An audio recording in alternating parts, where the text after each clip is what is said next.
En el mundo, aunque existen experiencias similares, los mexicanos acudieron a las urnas este domingo para elegir a jueces y magistrados nacionales y locales, comicios que estuvieron marcados por una baja participación. Es el tema del comentario, del análisis esta noche de la abogada internacionalista Paz Zárate. ¿Cómo estás, Paz? Muy buenas noches. Buenas noches, Álvaro. Bueno, esto es un tema que bien interesante, que en realidad en Chile no lo hemos comentado mucho, pero que generó cero apoyo. Es una iniciativa del gobierno de AMLO, del presidente López Obrador, que la presidenta Sheinbaum decidió apoyar y llevar adelante, con el argumento de que elegir a los jueces engrandece la democracia. Pero la verdad es que la falta de participación, la baja participación y de apoyo demuestra que en realidad el pueblo mexicano no entendió de qué se trataba la elección. Eran verdaderas sábanas de candidatos por los cuales tenían que votar. Estos candidatos no son calificados porque se pedía solamente para ser candidato a juez un título de abogado y 5 años de experiencia laboral, y la lista de candidatos la hizo el partido gobernante Morena. Entonces, obviamente que hay un problema de independencia del Poder Judicial. Varios de estos candidatos además tenían antecedentes penales o de ser cercanos a los cárteles de la droga. Había muchas irregularidades en el diseño. Ahora, pero los que resulten electos van a ejercer, ¿o no? Sí, van a ejercer. Ya. O sea, aunque es complicado un proceso electoral que tiene 15% de participación, cuando la presidenta Sheinbaum fue elegida, fue con 63% claro. de participación. Así que no, pero no, digamos, no hay forma en realidad de invalidar el proceso que se ha llevado claro. a cabo. Y por lo demás, esta es la mitad de los jueces, 900 jueces a nivel federal y además otros tantos cientos a nivel de cada uno de los 19 estados de los estados mexicanos. Esta es la mitad. Hay otra elección que se tiene que hacer en 2 años más para la otra mitad. Ahora el problema es que si bien la idea de esta reforma en general era de fortalecer la judicatura con el voto popular, al final el Colegio de Abogados de México piensa que va a ser todo lo contrario, y eso ya es bastante fuerte decirlo para un país que es OECD, TPP y Alianza del Pacífico, que tiene un 95% de impunidad. Es decir, los delitos en México ni siquiera se denuncian, porque si se denuncian nunca hay una condena, y cuando llegan siquiera de la fiscalía a un tribunal hay muchas irregularidades, por ejemplo, confesiones obtenidas sobre la base de tortura por parte de la fiscalía. Entonces es un problema muy grave para uno de los países que se supone más sólidos de América Latina. Y a eso le sumamos la falta de legitimidad, ¿no?, de esta elección, de los candidatos, lo que tú decías, la baja participación, las dudas de la ciudadanía de decir, a ver, por algo, la mayoría de las democracias del mundo esto no funciona así. Los jueces se nombran de otra manera. Hay un componente político, hay nombramientos, hay ternas, pasan por los congresos, en fin, pero se nombran de otra manera. Exacto. Y aquellos países donde hay una elección un poquito más política, hay resguardos que se toman para proteger la independencia del Poder Judicial. Por ejemplo, en Estados Unidos no hay comparación entre la elección de los jueces en Estados Unidos que la que existe ahora en México.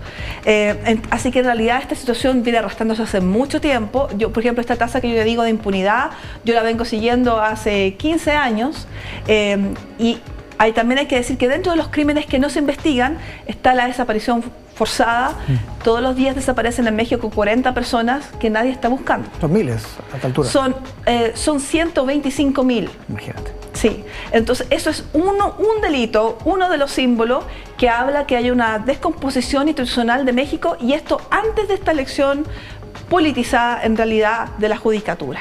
¿Y la oposición? ¿Qué pasa con Bueno, la oposición en realidad ha tomado varios de los argumentos del Colegio de Abogados y de la academia en general que es contraria a esta elección, y que en realidad lo que ellos, la oposición señala que lo que Morena, el partido gobernante, quiere conseguir es un Estado más debilitado, más politizado, con instituciones más débiles y con un mayor rol para el ejército. Así que, pero no hay realmente fuera de esos argumentos. El gobierno de Sheinbaum está comenzando. Ella, por lo demás, se ha movido muy bien, tiene alta aprobación ella en cuanto a, por ejemplo, cómo lidiar con Trump, pero esto significa una derrota muy importante, y que además muestra que el electorado que es incondicional a ella y al partido Morena, en realidad es pequeño. que la mayor parte del país no está de acuerdo con esta reforma y que no la va a respaldar, por mucho que a ella en el manejo de la política internacional y comercial sí la respalden. Sí, decíamos en la presentación que parece muy extraña para nosotros, pero no es totalmente inédita. ¿Dónde se ha hecho algo parecido?